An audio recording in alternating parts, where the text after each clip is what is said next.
Nagising ang umaga sa biglang pagyanig. Mga puso'y nabalot ng takot at ligalig. Sa bawat tahanang nanginginig sa pangamba, may mga matang luhaan na naghahanap ng pag-asa. Sa mga lansangan at sa mga barangay, may mga pamilyang tahimik na nagdarasal. Sa gitna ng alikabok at pagkabahala, Panginoon, dinggin mo ang kanilang pagsusumamo. Kapag tila gumuho ang aming paligid at ang lakas ay unti-unting nawawala, Ikaw ang aming sandigan at kublihan. Ikaw ang ilaw sa gitna ng dilim. Mindanao, hindi ka nag-iisa. Kasama mo ang Diyos sa bawat pagluha, sa bawat bitak ng lupa at sugat ng puso. May pag-asang muling sisibol bukas. Mindanao, aming panalangin, ang kapayapaan ay muling bumalik sa iyo. Sa awa ng Diyos at Kanyang pag-ibig, babangon kang muli ng buong tatag.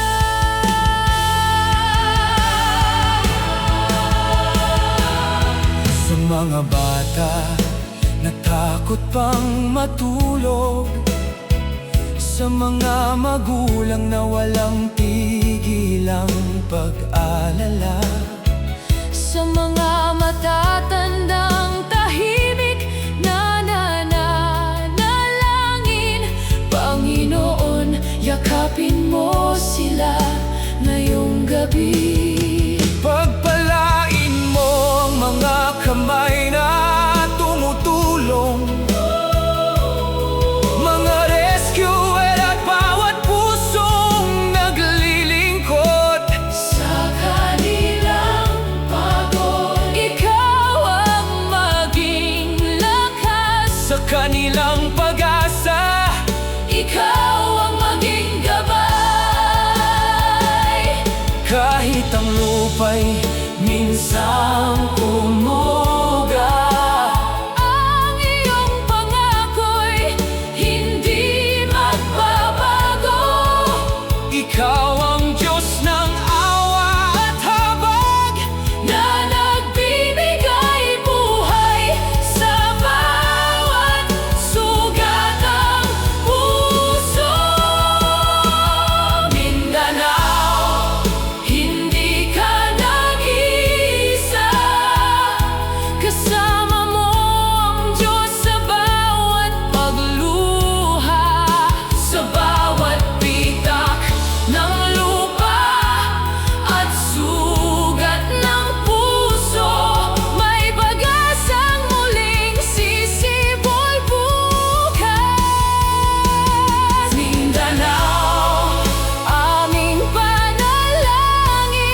Diyos ang bagyo, muli mong pagningasin ang pag-asa.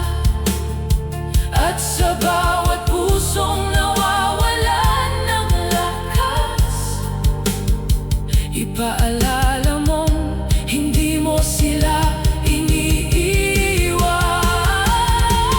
Mindanao, mahal ka ng Diyos, sa Kanyang kamay ikaw ay iingatan.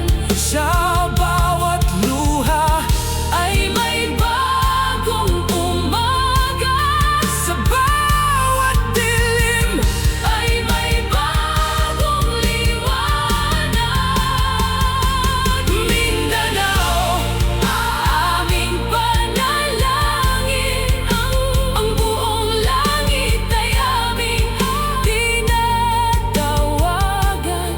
Sa ngalan ni Kristo, Prinsipe ng kapayapaan, babangon kang muli, Mindanao naming mahal.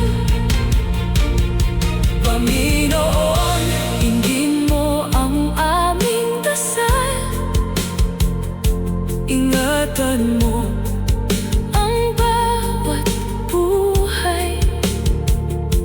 At sa gitna ng pagyanig ng mundo, naway manatiling matatag ang Mindanao. Amen, amen, amen. Nagising ang umaga sa biglang pagyanig, mga puso'y nagbalot ng takot at ligali. Sa bawat tahanan nanginginig sa pangamba, may mga matang luhaan na naghahanap ng pag-asa.